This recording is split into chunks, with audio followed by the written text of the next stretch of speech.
We've got tons of news to talk about today, but let's start with AMD's Anti-Lag Plus is back, except it's called Anti-Lag 2 now, and this time it won't get you banned from your favorite games. If you've been out of the loop on this, let's recap real quick. AMD for a long time has had anti-lag available in its drivers, and that hasn't gone anywhere. This is a technology that reduces latency, so you get quicker response times in games. However, it wasn't quite as responsive as Nvidia's Reflex technology. However, Reflex required direct integration into games, but AMD did respond with Anti-Lag Plus, which was run through the driver, but it did offer more comparable latency mitigation to Nvidia's Reflex. However, because of the way it operated through the driver and outside of the game, some anti-cheats flagged it as a cheat and got players banned, which caused a whole bunch of negative headlines for AMD and their drivers. It was a really unfortunate situation, as AMD has been clawing back some of the reputation for, driver stability. This wasn't really a driver stability issue, but it was another problem. However, Anti-Lag Plus is back in the form of Anti-Lag 2, but this time it does require game integration, so it does require developer participation and support. So while that is a downside in terms of, maybe getting quickly supported in as many games as AMD could do if they didn't need to work with the developer, it is a plus in the sense that now it shouldn't get you banned. A huge thank you to today's sponsor, FlexiSpot, for helping out my wife's horrible desk setup they gave her in her new classroom. Now, they actually upgraded her a while back. She absolutely loves the new setup. For preschoolers, the desk can get down to the size they need, and then it can get up to a standing position to help out her back when she's working. And her coworkers have been so jealous that FlexiSpot has actually been upgrading them as well. And this time we're helping out a science teacher, and it's absolutely a massive upgrade over the disaster that she had as well. Anyway, they're all so happy with these desks, and it's been really cool to be able to help them out. And this one being the E7 standing desk. And again, FlexiSpot backs their products with a really long warranty as well as a 30-day risk-free return policy. So this is absolutely awesome. I think you really like it. Check it out if you're interested in a new desk. Now, the graph I was showing a minute ago, again, might be kind of flashbanging you, watch out. Anyway, this graph, if I zoom out a little bit, is from AMD's own page on this topic, so take that for what you will. This is not third-party independent testing. Also, they are calling this a technical preview, meaning that in order to run this currently, you have to download a beta driver, so it's not in their official drivers yet. And currently, the only game it's supporting is Counter-Strike 2. With all of that being said, if we go ahead and take a look at their testing, first-party AMD testing, so not independent testing, you can see how AMD's Anti-Lag 2 stacks up, that's the dark red, up against the lighter red or orange or pinkish salmon? I don't know. Anyway, of Anti-Lag, which is the driver-level version that's been available for a long time and didn't get you banned, and then no anti-lag. Now what we're seeing here is lower bar is better because we're looking at milliseconds. So this would be presumably like click-to-photon latency, although perhaps they're calculating it in some other way. But the idea is less milliseconds in between an input, like a mouse click to fire a gun, and an output like the gun firing. So lower is better, and it looks like you're basically cutting in half, or in other words, like whatever you get from anti-lag, you get that much again, it looks like, from anti-lag 2, and sometimes more. It looks a little bit different depending on the exact graphics card setup you got going on here. They tested a variety of systems. Anyway, it looks like this does get enabled by default in Counter-Strike 2. So if you have the compatible driver, which again is a preview driver, links to everything I talk about today will be in the video description. The game should just automatically enable it, but again, currently it's only in Counter-Strike 2, but you can switch it on and off if you want to in the settings menu.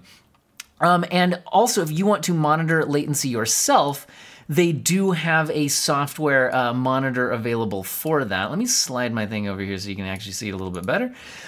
If you hold Alt-Shift-L, you will get a latency monitor popping up, and then you can cycle through using Alt-Shift-L again, various displays for the latency. So you can see that you can just show a little icon to say that it's activated, or you can actually see the number of milliseconds of latency, the frame. Anyway, there's a variety of options available.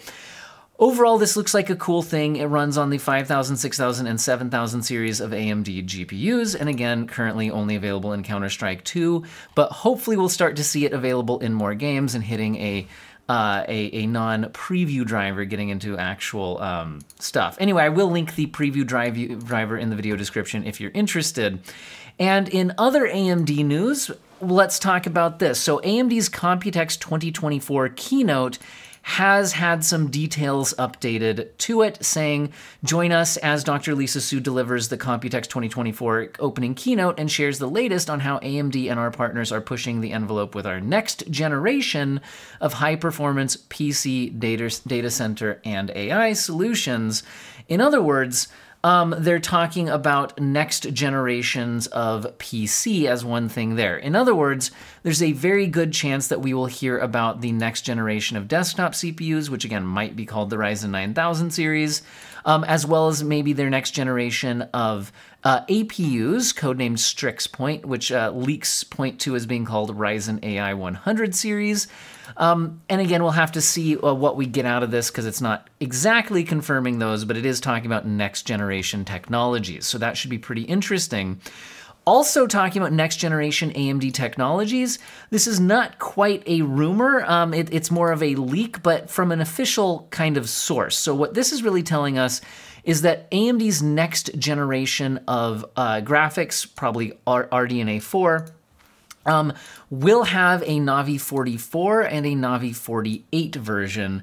And where we're seeing this is through a ROCm update. If you look at the files, apparently you can spot that Navi 44 is in this file, as is Navi 48. So basically, we're just confirming that those will exist. Previous rumors point to them still using GDDR6 memory at 18 gigabits per second, but we don't have a whole lot else from that, other than that rumors point that they're targeting kind of the lower end of things rather than the high end of things. And that's about it at this point. So we'll have to wait and see what we get out of that. Let's shift to some Nvidia news. Although this is more on the rumor side of things rather than a leak through official software or anything like that. So the rumor now is that the RTX 5090 Founders Edition PCB will be split into 3 parts, and that it will be featuring 16 GDDR7 memory modules in a denser design. Now, where is this information coming from? Because when we're looking at rumors, the quality of the source matters a lot on should we pay any attention whatsoever to this.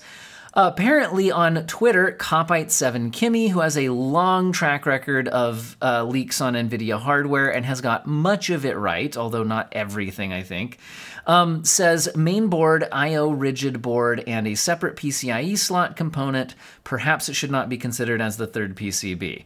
That's in response to a question from Raw Mango, asking, does the FE really has 3 separate PCBs, which had been rumored elsewhere, I think on the Chip Hell forums.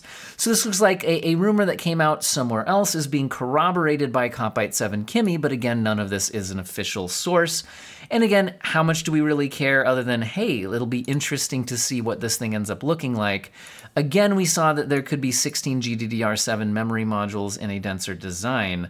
Now, where one of the 3 separate PCBs leak originally came from was from Panzerlied, who also mentioned that it could end up being a dual slot design. Now, that was not asked to Copite and got no confirmation from there, but if you're, putting any kind of credibility in what Panzerlied noted, that could be interesting to me. If we had a dual slot design for this kind of cooler, I'd be really interested in what that ends up looking like, because a lot of graphics cards these days have been pretty big. I'd be surprised to see a 5090 on a dual slot design. But anyway, that's the rumors out there at this time. Now, in official news, Nvidia has talked about accelerating their GPU, CPU, and AI platform roadmap, new chips launching each consecutive year. instead of 2. Now, when I first saw this, I was thinking gaming GPUs every year. Well, I don't know, because if you read into where they're actually getting this quote from, this was in an Nvidia earnings call, more on that in a minute, where the official quote from Jensen Huang, Nvidia's CEO, is, well, I can announce that after Blackwell, there's another chip, and we are on a 1-year rhythm. So there's the big quote. We are on a 1-year rhythm. And so you can also count that. However, most of this earnings call is focusing on their data center stuff, AI stuff. So it's unclear if this 1-year rhythm would apply to gaming graphics cards. He does say new CPUs, new GPUs, which could be talking about gaming graphics cards, new networking NICs, new switches, a mound of chips that are coming, and all of it, the beautiful thing is all of it runs CUDA. So there's the full quote. So again, I wouldn't say this officially is like, there will be a new gaming GPU chip every single year. I wouldn't necessarily read this as saying that, but there's the official quote, make of it what you will. Now, that earnings call had a lot of interesting information. Nvidia is aiming for 100% plus revenue growth for Q2 after publishing their first quarter earning results. Here's their quarter by quarter earning results. There's a lot here. I'm gonna go, absolutely tiny. I will become the mouse cursor. So check this out, look at data center. So what we're looking at in this column is Q1 of fiscal year 25. So that's the most recent quarter that just wrapped up and they're reporting their results. Then you can go back a quarter, back a quarter, back a quarter, back a quarter. Now check out the data center line. We currently got 22,563, but notice this is in millions, meaning that is over 2 billion. It's a lot, yeah, sorry, that's 22,000 million. So yeah, that is quite a lot of money. So we're talking in the over $20 billion range for data center. That's a lot. Now it was 18 billion before that, 14 the quarter before that, 10 billion before that, 4 billion, 3 billion, 3 billion, close to 4 billion, close to 4 billion. The point is, they used to be around that kind of 3.8-ish billion mark here for quite a while, jumped up to a little over 4, but now we're at 10, 14, 18, 22. You can see why, while gaming is still their second place line, it is now a distant second. Whereas if we look back to like Q2 23, you can see gaming was at 2 billion, and data center was at 3.8 billion. So while gaming was still second place, it was very close. So notice that Nvidia, their gaming revenue isn't jumping up massively, right? If we take a look at this trend, it's going up, but not massively. And quarter to quarter, like it wasn't up. But if you compare that to data center, you can see why Nvidia is so focused on data center and AI. It is just absolutely exploding. But again, gaming is still their second place thing. It's just a very, very distant second for the last several quarters. Anyway, in addition to that, we also got an interesting quote where Dell and Nvidia CEOs hint that Nvidia AI PC chip may arrive next year. So if you haven't been looking at it, there's been a lot of talk about Windows being much more ARM compatible. And Nvidia can't produce x86 chips like Intel and AMD can. They don't have that license, but they do have ARM licensing. They can produce ARM CPUs. So if ARM starts taking off on Windows, suddenly Nvidia could offer like ARM-based with Nvidia GPUs, Windows PCs. And again, could arrive next year. Here's the actual quote in an interview. We have Bloomberg asking, Jensen, where is NVIDIA's place in the AI PC? Which is what Microsoft is kind of calling the newer generation of Windows PCs that have more AI features and a certain amount of AI tops. Anyway, he says, I know as gaming, again, I grew up with the gaming side of NVIDIA. Do you have a place in AI PC market? Now, Michael Dell from Dell says, come back next year. And Jensen Huang says, exactly. So, That is really, really interesting to me. This interview here, I'm getting this information from videocards.com, but it's coming from this interview here posted to YouTube. Again, all my sources in the video description. That's really interesting to me because there's currently a big news focus on the shift to ARM in Windows. For example, we're seeing Qualcomm announcing 20 plus Snapdragon X Elite Plus Windows laptops. So there's a whole bunch of these incoming, and we're getting a lot of talk about these actually being very performant. We're even getting them showing off running games. Like, for example, Baldur's Gate 3 was recently demoed running at 30 FPS on a Snapdragon X Elite.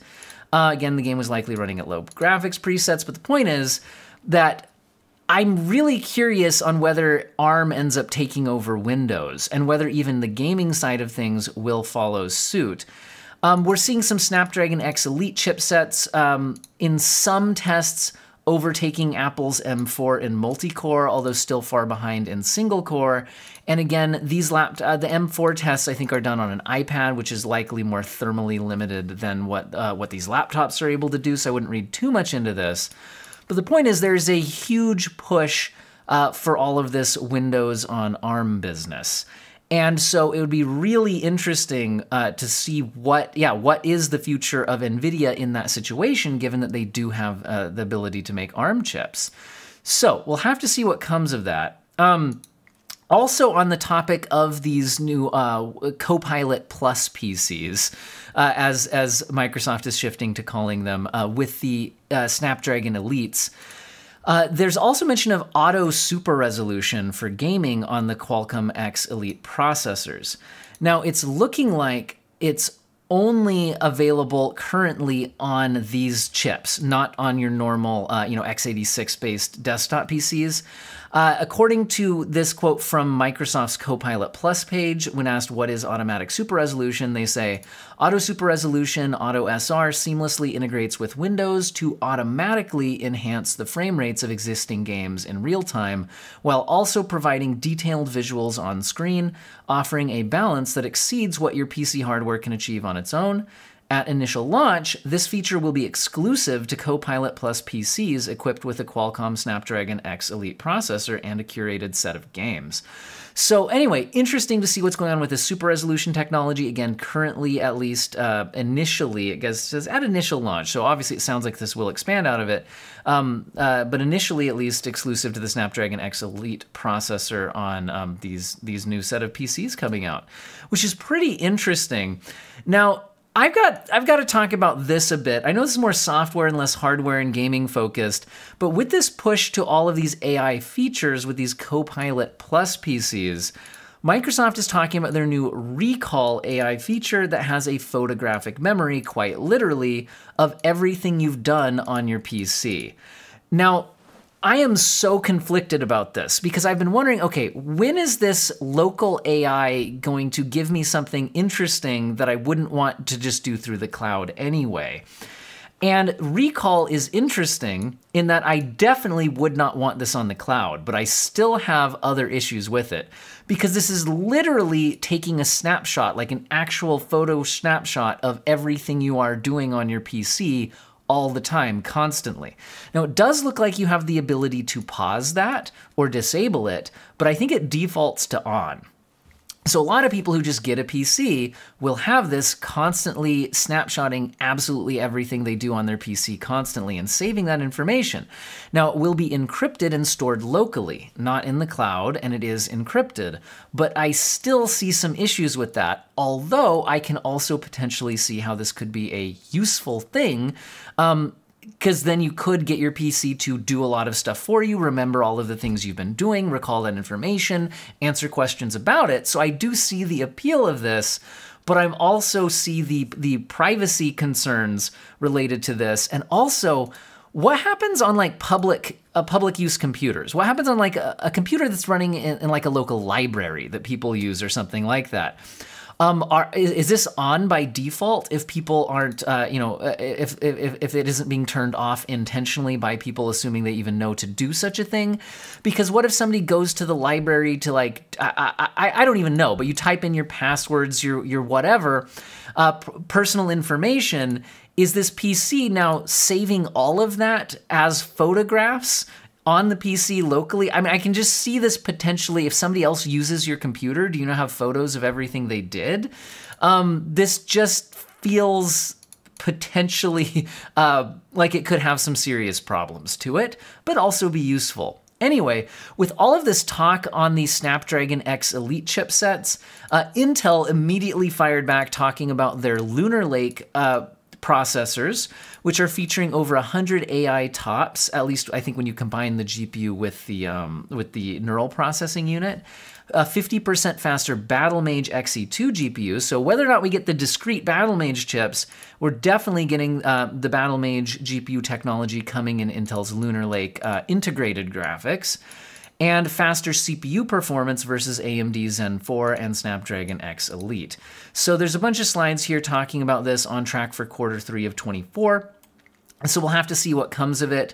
I think Intel has been claiming better performance in certain tasks like Stable Diffusion when compared with the Snapdragon Elite ARM CPUs. However, I think Intel is limited to going off publicly released information since they don't have access to the Snapdragon Elites to test themselves, since those aren't out for reviews. I'm really interested in the Snapdragon Elites and how that ends up actually performing once reviewers get their hands on it, because right now, as far as I can tell, no independent reviewers have access to it to see how well it actually holds up in people's use cases. Now, in other interesting hardware news, MSI is showing off a Z790 motherboard with compact DDR5 CAMM2 modules for RAM, meaning it's these compact modules like directly on the motherboard rather than your normal like actual just like sticks of RAM that you would plug in. That's certainly an interesting change. I don't know a lot about this kind of RAM. Is this actually user changeable, or is this gonna mean like that's what's on that motherboard and it's not leaving? I don't actually know, but that would be one of my concerns about it. Is my RAM not upgradable now, or can I not take it to my next system? And, you know, so I can see some potential downsides there depending on how exactly that works. But in general, this interesting design. I haven't seen anything like that before, so I thought I'd throw that out there in the news videos. Also interesting that they're launching it on a Z790 motherboard, as we've got to be getting close to the Z890s now, right? Anyway, in other hardware news, we're getting ASUS ROG Ally specs leaking. This is videocards.com saying that they have an exclusive first look at the ROG Ally X specs. Usually when videocards.com is citing their own sources, they're just claiming we have access to this. They've been correct. They did get access to some kind of marketing slides or something like that ahead of time, and they're absolutely confident that they have it, and they have a good track record of being correct when they've made claims like this in the past. So with that in mind, this doesn't look like it's been officially announced by ASUS yet, although we do know that this is coming. So the screenshot here that their videocards.com is saying they have early access to is showing some stats, showing a 1 terabyte M.2 2280 SSD. It looks like it has the same full HD 120 hertz 7-inch 500 nit brightness display. And up to a Ryzen Z1 Extreme. Sorry, that's on the old one, up to. So I think this one is just having the Z1 Extreme. I haven't seen any signs that would have the weaker version of the Z1. 24 gigabytes of LP DDR5 memory at 7500 megahertz. An 80 watt hour battery. I believe the original is 40 watt hours, so that is a doubling of the battery. And a USB-C 4.0 port instead of, I believe in the past they had some kind of proprietary connector or something like that to connect to like a eGPU or something like that. Oh, looks like the videocards.com article here has a very helpful table where we can see the ROG Ally X specs up against the ROG Ally 2023. So again, it looks like it has the Z1 Extreme, not the with no option for the weaker G1. It looks like the same iGPU from the Z1 Extreme. But yeah, instead of the ROG XG mobile connector, they're using a USB 4, which might be nice because it gives you another, if you're not using a discrete GPU, it gives you another USB slot, and I imagine a lot of people aren't using a discrete GPU, so it's much more functional, I think, to have the USB 4 slot. Again, they're upgrading from 16 gigabytes of memory to 24, and the speed's going up from 6400 to 7500. So faster RAM should improve integrated GPU performance because the integrated GPU has to use that memory. So I would imagine there is a performance increase here, and also going up to 24 capacity instead of 16. The storage capacity looks like it's doubling up to 1 terabytes. The storage size is now supporting a larger form factor, which is nice, giving you more options of what to use. The screen looks to be the same. It's still not OLED, but I do love that it's variable refresh rate.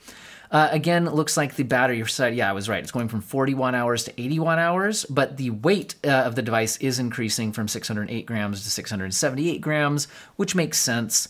And it looks like the form factor is a little bit different here if you compare the dimensions. Anyway, we don't have the official price yet, but looks like it's coming in June. This looks like some good spec updates, especially that battery life change and the faster memory, and again, the additional USB port. Interesting stuff, but they're up against a lot of competition. Speaking of which, like the MSI Claw, MSI is claiming that they are seeing another game performance boost on their MSI Claw gaming handheld through a new BIOS and MSI Center M. So they're showing the performance gains right here with the old version in gray and the new version in red. So you can see performance gains, some of them fairly significant. In a variety of games. They're also sharing a slide, but again, this is from MSI, so this is not third-party independent testing. But they're showing if you set the ROG Ally as a baseline here, they're claiming the MSI Claw is averaging 26% better performance across these variety of games. However, I will say that seems pretty far off than what I've seen of reviews, third-party reviews of MSI Claw.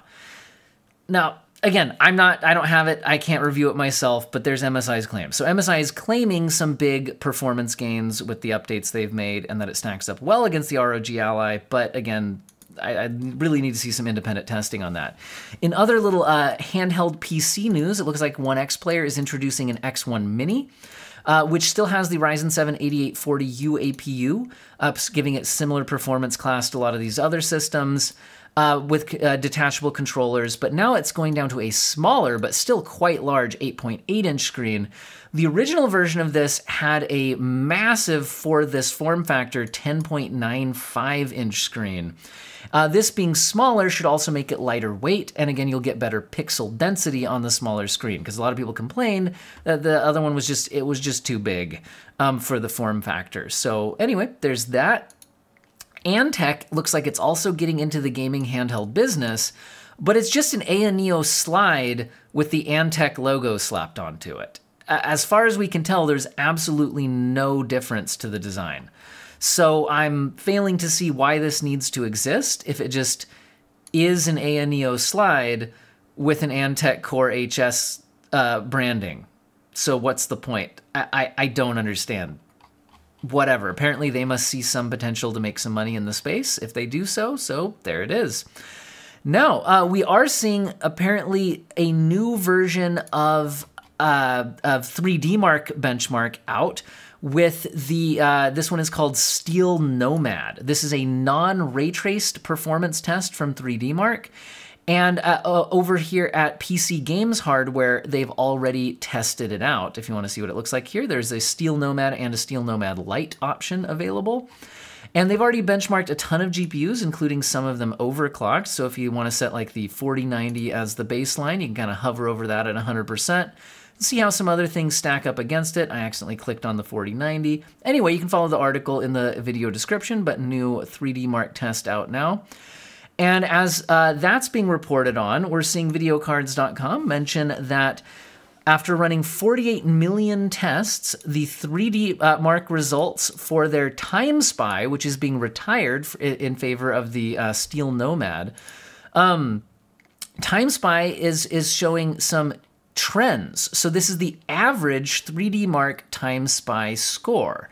So it's just the average score, which is interesting. It's not by GPU, but you can see when new series launch, you can see what happens to the average score, and the average just whoever happens to be running it. But it's kind of interesting to watch as new GPU series launch how the average score increases, either as people are upgrading their systems or they just don't, maybe just only people on the newer hardware are bothering to run 3D Mark, that kind of stuff. But kind of interesting way of looking at GPU progress over time, at least for this kind of, admittedly, it's going to be a very niche user set that's running 3D Mark. The average PC gamer probably doesn't run 3D Mark. Anyway, in a couple of GPU hardware cooler news, we see that Galax is launching a GeForce RTX 4070 and Ti Super Classic GPU with a blower-style cooler. So if you're interested in a 4070 Super or Ti Super in a blower form factor, Galax might have you covered. So that's kind of interesting. Although I don't think they're actually specifically released or priced yet, but they are announced. And I will mention in kind of the PC gaming port segment, a lot of people have been interested in the Stellar Blade game for PlayStation. Well, we do now officially have a PC port announced, as well as a sequel, and that's coming directly from the game dev, not a leak or rumor. Hopefully you guys found today's video useful and or interesting. A huge thank you to viewers, subscribers, commenters, and especially channel members who've clicked the join button to directly support the channel financially. Absolutely huge, but I totally understand if you are not in a position to do that, and I hope everyone has an excellent day.